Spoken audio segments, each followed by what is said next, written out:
Escoltes Animals Polítics. Avui és 4 de desembre de 2025 i aquest és l'episodi 14 titulat Si Espanya fora un dònut.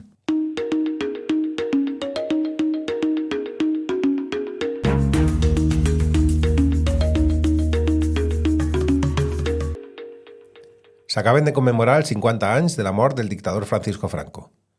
El seu règim, a més de retallar la democràcia i les llibertats i la vida dels qui les van defensar, es va caracteritzar per un exacerbat nacionalisme espanyol i per l'opressió de les altres llengües, cultures i identitats. Se suposa que amb la Constitució de 1978 això va canviar radicalment. I, de fet, el discurs oficial ens ven l'Espanya de les autonomies com un estat quasi federal i un dels més descentralitzats del món. Eixe model està lluny, però, de ser autènticament federal. Als Estats Units, com el seu propi nom indica, els estats han sigut tradicionalment, i avui encara més, un contrapoder al centre, i disposen d'una àmplia autonomia política i financera. Nosaltres, en canvi, depenem d'un sistema de finançament que no només està caducat des de fa 12 anys, sinó que injustament ens condemna a tindre uns serveis públics tercermundistes i a la generació d'un deute públic inassumible, el pagament del qual té absoluta prioritat. És el peix que es mossega la cua. Per altra banda, l'estat espanyol continua absolutament marcat pel supremacisme lingüístic. Hi ha 8 milions de persones que tenen com a llengua materna el català, l'euskera, el gallec, l'asturià o l'aragonès. Hi ha grans escriptors i escriptores i una bona escena musical en aquestes llengües. Però a les ràdios i televisions espanyoles, i tant fa que siguin privades com públiques, només s'escolta el castellà. Resulta simbòlic el tractament que se li dona al Quijote i com s'ignora el Tirant lo Blanc, que Cervantes va descriure com el millor llibre del món, o com s'impulsa artistes amb llengua pròpia sempre que utilitzen el castellà. És el cas de Rosalía o de Joan Manuel Serrat, a qui per cert se li va prohibir actuar en català en Eurovisió l'any 1968. De fet, fins 2022, de la mà de les gallegues tanxugueires, mai no havia arribat al festival una proposta en llengua no castellana. L'únic avanç en els últims anys ha sigut la possibilitat de fer servir les altres llengües oficials al Congrés dels Diputats. Una qüestió altament simbòlica i que demostra que no s'havia fet abans per simple falta de voluntat política. Recordem que el PSOE sempre havia fet pinya amb el PP en contra del plurilingüisme al Parlament espanyol. Va caldre un resultat electoral molt ajustat que feia dependre la investidura de Pedro Sánchez del vot de fins a 6 partits nacionalistes, catalans, bascos, gallecs i valencians, perquè el que deien que era impossible esdevinguera una realitat que no ha suposat cap problema. Però més enllà de simbolismes, l'estat espanyol continua discriminant les altres llengües oficials i, el que és més greu, els seus parlants. Qui no ho veja és perquè no ho pateix, i si no ho pateix és perquè no en fa ús en la seva relació amb les administracions públiques, per exemple, la sanitat, la policia o la justícia. En aquest marc podem exercir com a valencians sempre que ofenem glòries a Espanya, com diu la primera estrofa de l'himne regional. Però si els valencianoparlants no canviem de llengua, som considerats maleducats, i si exigim no ser tractats com una colònia, perillosos o, el que és pitjor, catalanistes. En termes territorials, patim un madrilenyocentrisme que es manifesta, per exemple, en la construcció radial de les infraestructures. No és casualitat que totes les línies d'AVE passen per la capital del reino, i que es tarda més temps en anar de València a Alacant o de València a Barcelona que des de Madrid a quasi qualsevol punt de la xarxa d'alta velocitat espanyola. Però l'Espanya radial no és sols un model ferroviari. També és un esquema mental que jerarquitza i ordena les prioritats polítiques i que té com a resultat no executar inversions dels pressupostos generals de l'Estat al nostre territori o no atorgar la importància que cal a qüestions de primer ordre, com demostra la manca de resposta del govern central a la Dana els dies posteriors a la catàstrofe. Resulta evident que si la barrancada haguera ocorregut a Madrid, l'actuació haguera sigut una altra completament distinta.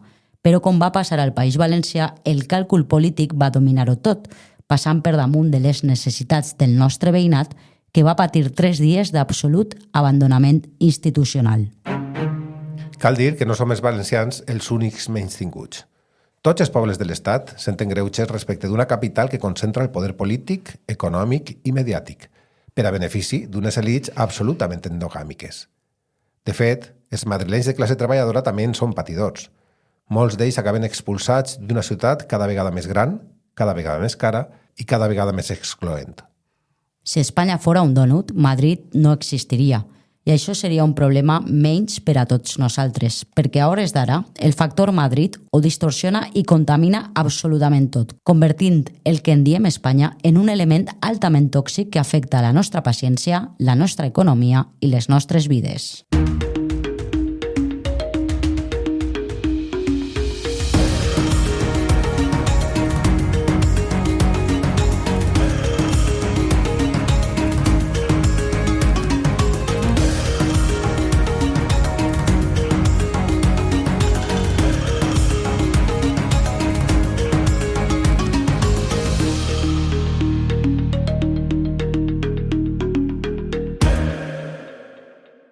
En aquest episodi, el nostre animal polític és Pablo Batalla, amb qui conversarem sobre el nacionalisme espanyol i l'Espanya de les autonomies arran de l'aniversari de l'aprovació de la Constitució el pròxim 6 de desembre.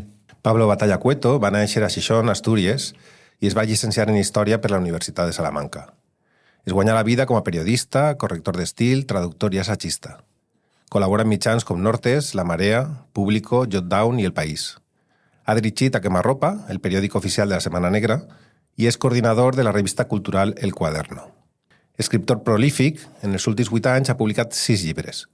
Si cantara el gallo rojo, La virtud de la montaña, Los nuevos odres del nacionalismo español, La ira azul, Yo podría haber sido Fidel Castro i el més recent, La bandera en la cumbre, que ha vingut a presentar a València.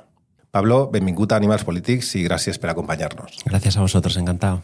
Pablo, sense menysprear els avanços aconseguits amb l'estat de les autonomies, a molts ens continua semblant que a Espanya hi ha un biaix centralista madrileñocèntric en la visió territorial i castellanocèntric en la qüestió lingüística que perviu no sols en les institucions, sinó en la pròpia societat i fins i tot de manera transversal. Creus que és una qüestió de hipersensibilitat nostra o trobes raons per això? No, yo creo que expresa bien una de esas paradojas del régimen del 78, de la Constitución y de todo lo que vino después, que es todas esas cosas que son una cosa y la contraria a la vez. Somos un Estado laico y a la vez somos un Estado en el que la Iglesia Católica sigue teniendo un poder enorme. Hay toda una serie de cosas ahí, ¿no? En la Constitución que se intentó hacer ahí como un encaje de bolillos, de conciliar posiciones aparentemente contradictorias y demás, y hay situaciones paradójicas y esta es una de ellas. Es un país, España, muy descentralizado políticamente, pero hipercentralista y megacefálico en lo económico. Se da una paradoja ahí, por ejemplo, que es que en el franquismo en cierta medida era exactamente al revés. Era un país rabiosa y asfixiantemente centralizado en lo político, pero había un policentro económico, ¿no? Madrid no era lo que es ahora Madrid. Barcelona era la capital cultural de España, que ya no es. Había polos industriales, País Vasco, Asturias, etcétera. Ahora todo se va centralizando cada vez más en Madrid. Madrid ya no es que sea un embudo, sino que es una aspiradora. A mí el otro día me contaban en Salamanca que en la Universidad de Salamanca está perdiendo estudiantes, en parte porque todo un hinterland que había alrededor de Salamanca, Zamora, Ávila, Cáceres, etcétera, de gente cuya camino natural era acabar en la Universidad de Salamanca, ya no se van a Salamanca, sino que se van a Madrid. El Madrid de F, que dice Juliana. El Madrid de F, sí, hay esa absorción económica y también hay un hipercentralismo, una megacefalia, digamos, conceptual, ¿no? Se construyó un Estado más o menos federal, pero se construyó de una manera improvisada, a trompicones, no planificada y también lo que decía antes, paradójica, ¿no? No se construyó, por ejemplo, un federalismo en el que pasaba lo que pasa en otros estados federales, que es que no todas las instituciones están en la capital. I quan encara no s'ha resolt l'encaix, no, d'aquesta plurinacionalitat, estem assistint ara a l'ascens en les enquestes de Vox, un partit que és ultranacionalista espanyol, que està marcant la línia fins i tot al PP de Feijóo.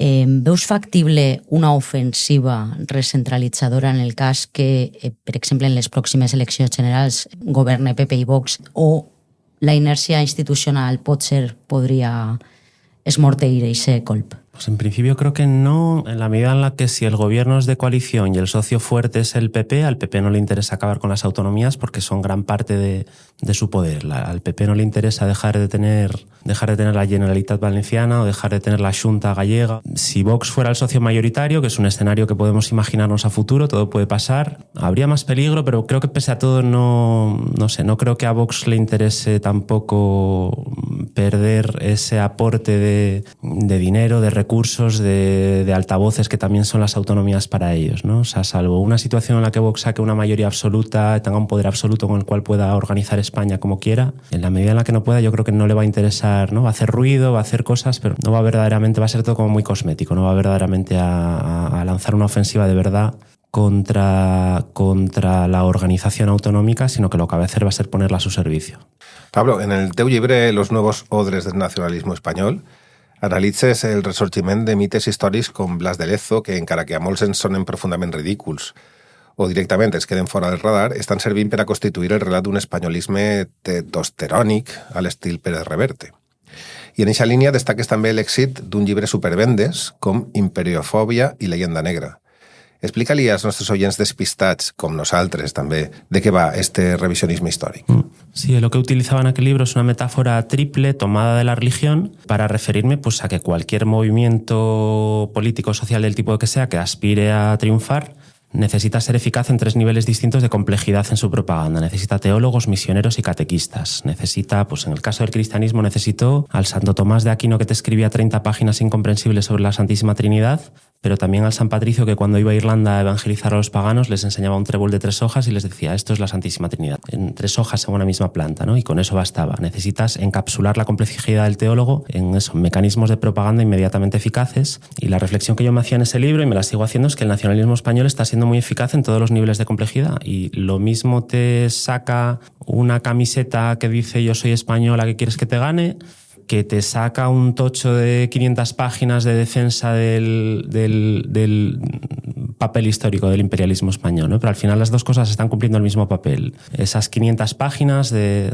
defensa del imperio español están encapsuladas, están concentradas en ese sencillo lema grabado en esa sencilla camiseta, ¿no? Es el mismo mensaje a diferente complejidad, y el nacionalismo español está siendo muy eficaz en todo. Y lo del nacionalismo banal, que al final pues, es algo que dijo Michael Billig a principios de los años 90, un sociólogo británico, y que renovó por completo los estudios de nacionalismo en todo el mundo, aquí también se ve muy claro, ¿no? El nacionalismo no es solo los grandes desfiles, la gran bandera de Colón, el servicio militar, la educación, todos los sistemas tradicionales de adoctrinamiento en las construcciones nacionales, sino que son pequeños recordatorios cotidianos, más sutiles, más inadvertidos, más constantes de tu pertenencia a esa nación. Y el nacionalismo español, ya digo, está teniéndolo todo, ¿no? Está teniendo el nacionalismo más explícito, más ruidoso, más caricaturesco, más evidente, pero también está teniendo la capacidad para la sutileza, para colar sus mensajes en lugares inadvertidos. Y incluso parles del nacionalfutbolismo.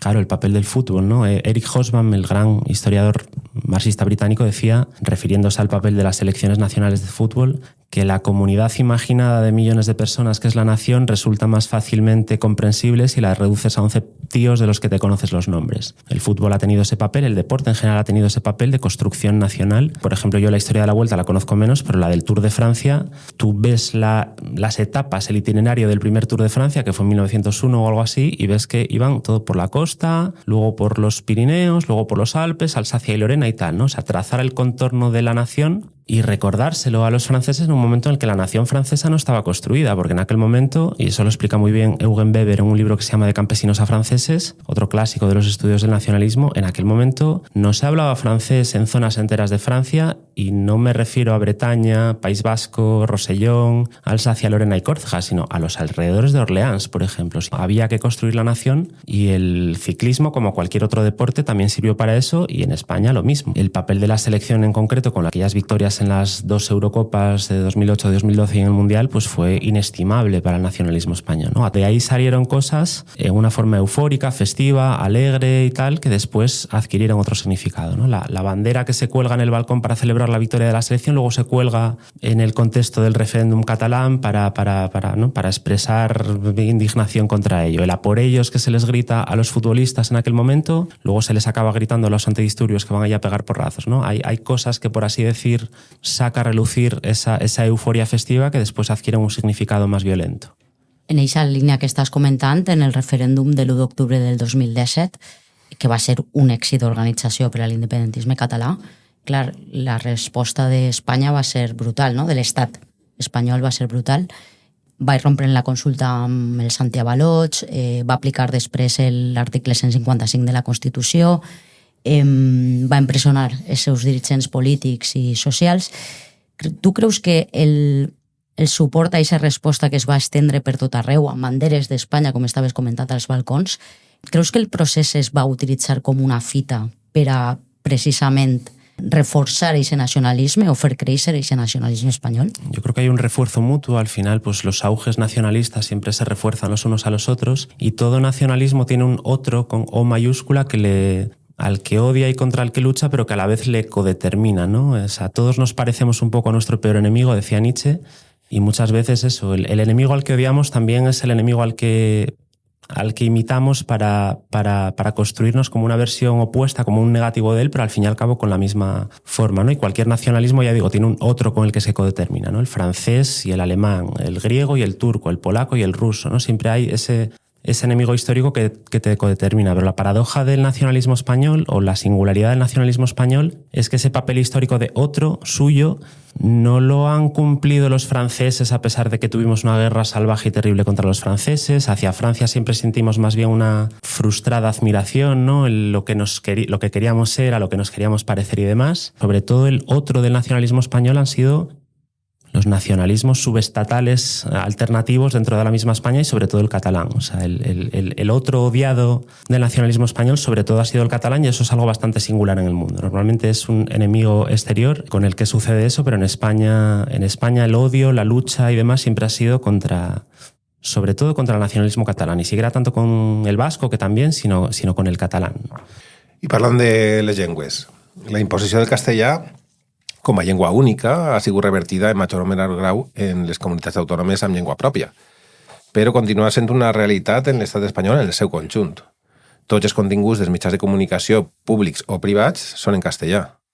El 99,9% de la música que podem escoltar en la ràdio, fins i tot en emissores públiques i suposadament d'avantguarda, és en castellà. Fins i tot en llistes com la del País dels 50 millors llibres o de les 50 millors cançons dels últims 50 anys, la presència d'altres llengües és absolutament testimonial, sense parangó amb el seu nombre de parlants o la qualitat de la seva literatura, per exemple. ¿A qué creus que es degut a això? Es un poco a lo que comentaba antes de esas paradojas con las que nace el régimen, ¿no? Descentralizamos el país y yo sí que creo que lo descentralizamos mucho, pero no nos descentralizamos la cabeza, ¿no? O sea, no fue un proceso improvisado y no un proceso planificado, asimilado y bien pensado de qué España queríamos construir, ¿no? Y la cabeza siguió muy centralizada y es así lo que dices, ¿no? El papel de la televisión, etcétera. A mí, o sea, pues por ejemplo, ¿no? Cuando Ciudadanos en Cataluña reivindicaba lo de en Cataluña hay 2 lenguas, con lo cual la televisión catalana tiene que estar en las 2 lenguas, ¿no? Tiene que tener un contenido en catalán y otro contenido en castellano. Es una cosa que puede sonar muy de sentido común y que uno entiende por qué puede ganar adeptos, pero los puede ganar si no te das cuenta es que esta es la televisión que tenemos en catalán, todas las demás son en castellano. Necesitamos corregir eso con una televisión que sea solo en catalán y que contrapese eso, ¿no? El que quiera contenidos audiovisuales en castellano ya tiene todas las demás cadenas y lo que necesitamos aquí es una que sea solo en catalán, ¿no? No hay, ¿no? O sea, eso es necesario y la paradoja de un momento como este también es que en realidad ya ni siquiera vale con la televisión, ¿no? O sea, a mí una cosa que me cuentan amigos catalanes de este momento es que están, claro, desesperados porque antes tenías una televisión y eso valía para algo, pero ahora ya no vale para nada porque los chavales más jóvenes ya no ven la televisión. Por mucha tele que tengas, ya eso no vale para gran cosa, ¿no? De todas maneras, nos habla pues más todavía de la necesidad de construir algo en catalán, ¿no? Pablo, al inici de l'entrevista parlaves del madrileñocentrisme. Centrem-nos una mica en este fenomen. Tot passa a Madrid, en la política, en la cultura, en la televisió. Hem de saber els carrers de Madrid, els barris de Madrid, els fitxatges del Madrid. Tu creus que aquest fenomen que d'alguna manera està inevitablement associat a la capitalitat en qualsevol país es deu en este cas a un model concret de construcció nacional espanyola o podría haber sido diferente? Pues eso se ve muy bien en la tele. Cuesta verdadero trabajo pensar en una serie española, una serie de televisión española que no sea en Madrid. A mí solo se me ocurre Doctor Mateo, que duró un par de temporadas y se rodó en Asturias y además generó un fenómeno fan de turismo en Yastres, que era el pueblo en el que se rodaba de la leche. Organizaron una ruta por Yastres de los sitios de Doctor Mateo y demás. Y poco más. Por una parte, tiene que ver con las carencias económicas de los estudios que ruedan esas series. Es más barato, ¿no? Esos estudios están en Madrid, es más barato rodar cerca de allí que trasladar equipos a otros sitios, pero podría hacerlo la 1, que sí que tiene recursos, y la 1 tampoco lo hace, ¿no? Me estoy acordando ahora de Fariña, Galicia, pero claro, siempre es el exotismo muchas veces para mal, ¿no? Si sacamos una serie de Madrid, obviamente no íbamos a rodar Fariña en Madrid, la vamos a rodar en Galicia, pero es para hablar de la droga, ¿no? Podría haber, pero no hay un Aquí no hay quien viva en La Coruña, o un Los Serrano en Valencia, o un Médico de familia en Sevilla, pero no ocurre, ¿no? Es como que las series, entre comillas, normales se rodan en Madrid y si no hay más remedio que rodarlas fuera porque es algo que ocurrió allí, pues se rodan allí, pero siempre con ese exotismo. Doctor Mateo, pues a los asturianos nos gustó que saliera Yastres por la tele, con sus paisajes preciosos y demás, pero era una visión de Asturias completamente disparatada y en la que no nos sentíamos reflejados. No había un cuidado por reflejar la realidad, el habla de Asturias. Decían sidriña en vez de sidrina, ¿no? En general, en cualquier país siempre va a haber una sobrerepresentación de la capital, pero, por ejemplo, la serie más longeva de la historia de la televisión británica, que es Coronation Street, es en Manchester, ¿no? Lleva 50 años emitiéndose en la televisión y es en Manchester. O si pensamos en series de televisión estadounidenses, las hemos visto en todos los estados. Aquí volvemos un poco a todo lo que estamos hablando en el resto de la entrevista. Hay una descentralización grande del país, administrativa, política, etcétera, pero no hay una descentralización mental muchas veces. I d'alguna manera, d'aquest model madrileño-cèntric s'esperava que fora per qüestions històriques, no? Defensat per la dreta, però d'alguna manera el PSOE ha assumit aquest marc. Com expliquem això? Sí, al final este régimen nace con la muerte de Franco y lo empiezan a construir los gobiernos de la UCD, pero el que lo construye de verdad es Felipe González, que tiene unas mayorías absolutas aplastantes durante 14 años para construir el país como aquel gobierno quiso, y esta gente era muy jacobina de una manera que acabó pues generando fricciones, choques y tensiones con una parte del propio PSOE que quería hacer las cosas de otra manera y que acabó esquinada. En Asturias, por ejemplo, el presidente que tuvimos entre el año 1983 y 1991 fue Pedro de Silva, un descendiente de jovellanos y tal, que era un hombre con una visión asturianista, federalista, que una de las cosas que, por ejemplo, insistía durante aquel gobierno es que él no quería una España radial, sino una España anular, en la que, por ejemplo, a Asturias lo que le interesase fuese conectarse con Francia y Gran Bretaña a través de buenas líneas de ferry, a través de una buena autovía del Cantábrico, a través del ancho de vía europeo y demás, y no con Madrid. Con Madrid también había que conectarse, pero el bien de Asturias estaba en buscar esa conexión europea que además había existido históricamente. En Asturias nos separa de la meseta una cordillera muy alta que siempre costó mucho trabajo cruzar, y la conexión histórica, la salida histórica de Asturias, eran barcos que comerciaban con la Bretaña francesa y con Gran Bretaña.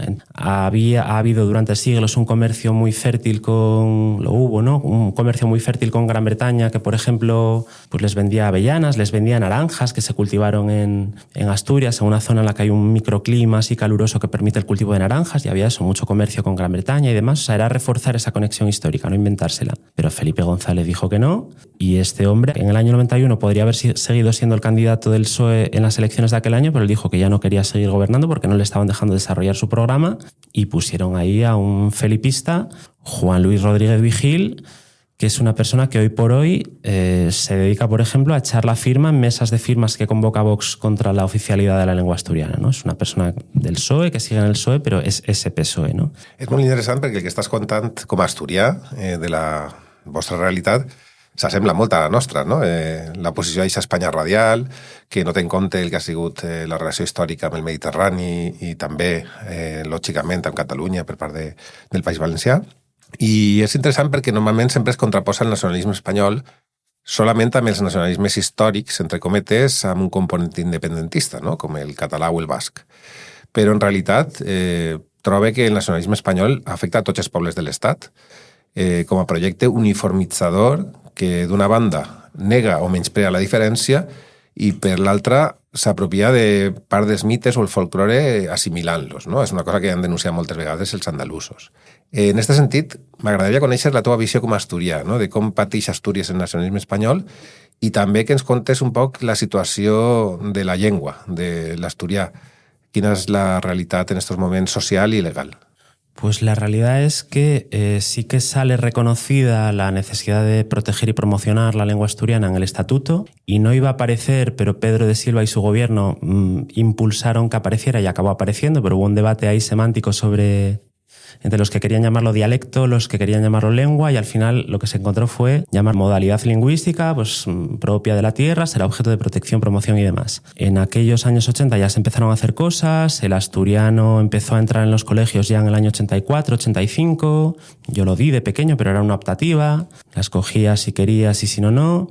Se creó una Academia de la Lengua Asturiana en el año 80-81, surgió una literatura muy potente que se llamó el Surdimiento en asturiano, una escena musical en asturiano también muy potente. A veces se suele decir que el asturianismo musical ganó la partida, el asturianismo lingüístico la empató y el político la perdió. El asturianismo político siempre ha sido un desastre absoluto, por diferentes motivos en los que no me voy a extender. El lingüístico no ha conseguido la oficialidad, pero sí que pues eso, creó una academia, una gramática, una ortografía, diccionarios y demás, una labor filológica muy potente, y el que tuvo muchísimo éxito es el musical. Luego, en el año 99, se sacó una ley de uso y promoción de la lengua asturiana, en un momento en el que estuvo a punto de declararse la oficialidad, y el PP estaba a favor en aquel momento de declararla si se conseguía el pacto con el PSOE. El PSOE fue en aquel momento el que dijo que no, entonces no se declaró la oficialidad, pero se promulgó esa ley de uso que permitió hacer cosas nuevas, es una cuasi oficialidad que te permite hacer cosas en materia de toponimia, de otra serie de cosas y demás, y a día de hoy pues es una lengua que no es oficial, pero sí que tiene un estatus fuerte de protección, que en todo caso todavía no es suficiente, y por ejemplo en este momento están movilizándose los profesores de asturiano reclamando la especialidad. No hay una carrera de filología asturiana, sino que está en un limbo legal un poco desquiciante en el que acaban siendo interinos permanentes, les cuesta mucho trabajo conseguir una plaza fija y demás, y andan peregrinando por institutos y demás debido a eso, a ese limbo legal, a esa situación de precariedad y de indefinición que tiene la situación de la lengua, ¿no? Entonces la situación es esa. Y una situación curiosa en este momento que es la pérdida de hablantes, pero a la vez la ganancia de prestigio. O sea, es una lengua históricamente muy afectada por la diglosia, ¿no? Por la gente la hablaba, pero se avergonzaba de hablarla. Mi abuela no decía hablar español, decía hablar fino, estas cosas, ¿no? Y luego en cuanto a lo del nacionalismo español, la diversidad, el folclore y demás, una cosa que también pasa es esa falsa diversidad. Eso lo hizo mucho el franquismo, ¿no? A mí me decía un profesor que tuve en la carrera, en una optativa que era Estado y Nación en la España contemporánea, nos decía: nunca salieron tantas sardanas y muñeiras en la televisión como durante el franquismo. El franquismo hizo esa política de lo que se llamaba entonces el regionalismo bien entendido, ¿no? Cada región tiene sus cosas, sus costumbres, sus trajes regionales, y eso se cultivó mucho, los coros y danzas de la sección femenina y demás. El franquismo tenía esta diversidad que, por supuesto, no incluía la lengua, o la incluía, pero o sea, la política del franquismo muchas veces, y lo sigue siendo de los reaccionarios en España, no es tanto de queremos exterminar las lenguas, sino queremos jerarquizarlas, ¿no? O sea, muchas veces la política es esa, esto está muy bien, pero para unas cosas y para otras no, ¿no? Esa falsa diversidad, ese regionalismo bien entendido, entre comillas, del franquismo, es una cosa que sigue haciendo Vox, ¿no? España es diversa, pero todo al servicio de una causa común, que es la causa de España, y cada región tiene su aporte característico a la gran gesta de la hispanidad. Y la de Extremadura fueron los conquistadores de América, la de Asturias fue la batalla de Covadonga, el tambor del Bruc en Cataluña, el Cid en Burgos. Hubo unas elecciones generales que la campaña, el primer día, Abascal estaba en Covadonga, la empezaron en Covadonga, pero en todo el resto del país había los altos cargos de Vox, pues eso, empezándola debajo de la estatua del Cid en Burgos, debajo de la estatua de Cortés ahí en Extremadura, en Trujillo, en Medellín, nunca me acuerdo cuál es cuál, ¿no? La de Pizarro y la de Cortés, pero bueno, eso, ¿no? Per acabar, Pablo, la típica pregunta de política ficció. En termes ideals, entre l'Espanya unitària, l'Espanya federal, l'Espanya confederal o realment nacions independents, quina seria la teua opció preferida? Yo, una situación en la que tuviera una varita mágica para cumplir mis deseos sería el iberismo, unirnos a Portugal. Como obviamente eso es un romanticismo irrealizable, pues diría la federal, España federal, pero es un federalismo de verdad, en el que haya una descentralización que sea de todas las cosas y no solo de una, no solo de la política, sino de todo. De la economía, de las mentalidades, de la cultura y demás. Y eso, repartiendo las instituciones por todo el país y no concentrándolas en Madrid, entre otras cosas, porque eso también podría evitar corrupciones que se generan de esa cercanía entre instituciones. Si las repartes por toda España, y podrías repartirlas por la España vaciada, por ejemplo, generando un montón de puestos de trabajo en lugares donde no les sobran, aparte de hacer eso, evitarías también o contribuirías a evitar ciertas cosas que pasan derivadas de eso, de la cercanía, de que todos estén en el mismo sitio. Doncs moltes gràcies per vindre a conversar amb nosaltres d'aquest artefacte, que anem a dir així, de l'Espanya de les autonomies que ens ha tocat viure. Pablo, gràcies. Muchas gracias a vosotros. Puxa Astúries. Puxa.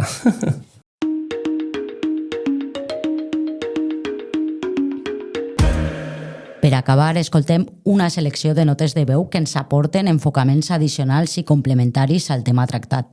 Per a este episodi d'Animals Polítics ens han fet arribar les seues paraules des de diversos llocs de l'Estat Antonio Manuel, Raquel Andrés y Mario Obrero. Un día como hoy, 4 de diciembre, Trinidad Berlanga se encaramó a la fachada de la Diputación Provincial de Málaga porque se negaron a que ondease la bandera de Andalucía, esa que estaba ondeando por millones en las plazas y en las calles de Andalucía, de Cataluña, de Valencia. La represión policial fue tan descomunal que acabó asesinando a un jovencísimo Manuel José García Caparrós. Era sindicalista de comisiones obreras y su único delito era pedir que Andalucía alcanzara la autonomía plena cuando se diseñara el modelo territorial más allá de la mesa camilla. Todavía hoy desconocemos las razones y a los culpables del asesinato. Y todavía hoy, a pesar de que tantos y tantos años después se ha permitido acceder al sumario secreto en el Congreso de la entonces Comisión de Investigación, lo vamos a seguir desconociendo porque se le ha prohibido a sus hermanas difundirlo. Una anomalía histórica y una anomalía democrática. Manuel José García Caparrós no fue el único asesinado en la transición democrática española, pero sí que es un símbolo y me parece simbólico que no podamos conocer a quienes lo asesinaron ni las razones de su asesinato tantos años después. Y esa movilización produjo que en la Constitución se incluyera un artículo, el 151, para quienes quisieran tomar el camino de la nacionalidad histórica a pesar de no habérsele concedido por derecho. Pero la única que lo hizo fue Andalucía. Andalucía consiguió ese rango en 1980, el 28 de febrero, y al año siguiente se dotó de estatuto propio. No estaría mal recordar que somos lo que somos porque el pueblo hizo lo indecible para serlo, que el pueblo no necesita demostrar su existencia y que dentro del Estado español hay muchos pueblos, y uno de ellos, el andaluz, se postuló políticamente para ser conocido y reconocido con el mayor rango posible. Eso que conseguimos, espero que no se olvide, pero especialmente que no lo olvide el pueblo que lo parió y consiguió ese hito, esa hazaña histórica. Sembla que amb la sentència contra el fiscal general de l'Estat, una part de la població i de la classe política s'han adonat que existeixen uns poders que ataquen tot allò que els amenaça. Als territoris perifèrics, com sol dir-se, o els que tenim nacionalitats històriques, patim l'opressió del nacionalisme espanyol com una mena de continuisme del franquisme per diferents vies, finançament, infraestructures, etc. Necessitaria hores per detallar els diferents atacs, però em centraré en un, la llengua. El valencià és la nostra forma de parlar, però també reflecteix com entenem el món, com sentim, és casa nostra i és la nostra trinxera. El nacionalisme espanyol ho sap molt bé i per això la imposició de la llengua castellana ha estat una prioritat. Al País Valencià l'hem patit des de temps històrics, però sense anar a Felip V, fa pocs anys va ser impossible que un govern valencià d'esquerres exigir al valencià per treballar a l'administració pública i garantir així els drets lingüístics dels valencians i de les valencianes. El TSJ va tombar el decret del plurilingüisme del Botànic 1 i dècades abans, ja ho sabem, vam tindre una cruenta batalla de València que va atacar de forma molt violenta els símbols valencians o inclús va fer esclatar una bomba a la casa de Joan Fuster. Però no som els únics. Cal veure les sentències del TSJ i del Suprem contra el model d'immersió lingüística a les escoles catalanes o al País Basc, on la justícia espanyola ha anul·lat articles del decret sobre l'ús institucional i administratiu de les llengües oficials a les institucions locals. Per exemple, el que diu que el personal ha d'atendre en primera instància en euskera i després continua en la llengua triada pel ciutadà. És una mesura que era positiva, com sabem, per evitar la deglòssia que pateixen o que patim les llengües minoritzades. Les llengües també són una eina de cohesió social. Limitar el seu aprenentatge a les persones amb menys recursos, sovint persones migrants, és una altra forma de racisme que les aboca a més precarietat laboral i a estar més exclosos a la societat. Com a valenciana que viu a Euskal Herria, veig que parlar la llengua autòctona obre portes, no només laborals, sinó també personals. Per això, pense que parlar en valencià, en euskera, en gallec o en asturiano és un xicotet gran acte revolucionari que està en les nostres mans i que ataca un dels pilars fonamentals del nacionalisme espanyol més ranci, patriarcal, racista i excloent. Sempre que s'adreça a la diversitat lingüística a l'estat espanyol, brolla una subespècie tan efímera com estranya que jo anomeno els filòlegs de guàrdia, que són els que només s'interessen per la filologia, per definir el que és o no és una llengua com si es tractés d'una predicció o d'una tòmbola i no pas de fets científics. I en comptes també d'interessar-se per aprendre, llegir, sentir, raonar o conèixer les paraules i les llengües de les quals n'estan parlant. Però com qualsevol discurs monolingüe, monocromàtic, monopòlic, se n'obliden de moltes coses els que volen arraconar l'espanyolitat només a unes paraules. Se n'obliden, per exemple, de la Concha Piquer, parlant només valencià i esdevenint la gran representant de la copla espanyola al segle XX. Se n'obliden del Carles I, xerrant amb els llauradors de Nafarroa en la seva llengua nadiua, o d'un Cervantes, que tant mos estimem totes i tots, que defensava que l'escriptor castellà escriguera la seva llengua com que el de Vizcaya ho fera també en la seva. Als filòlegs de guàrdia caldria recordar-los que la filologia, més que un acte d'oposició o de rebuig, es tracta d'un acte inherentment d'amor, etimològicament d'amor, l'amor cap a les llengües, i que estimant, com pensa la poeta catalana Marta Passus-Rodona, sempre s'hi guanya.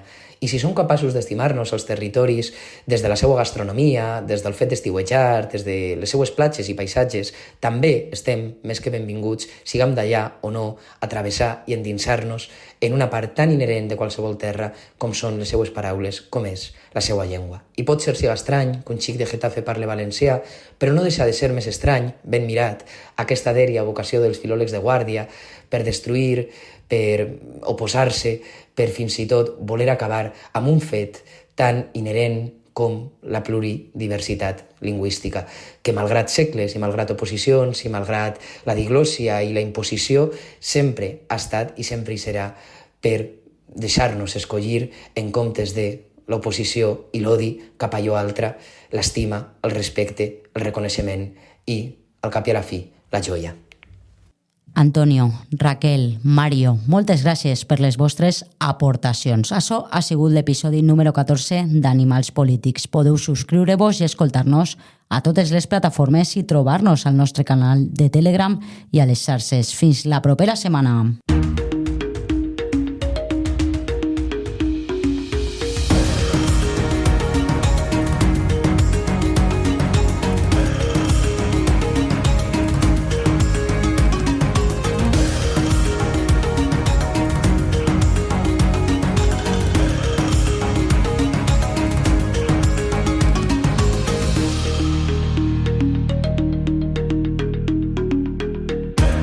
Animals Polítics és un podcast d'anàlisi i opinió escrit, dirigit i presentat per Aurora Mora i Ignacio Blanco que publiquem cada dijous a les 7 del matí.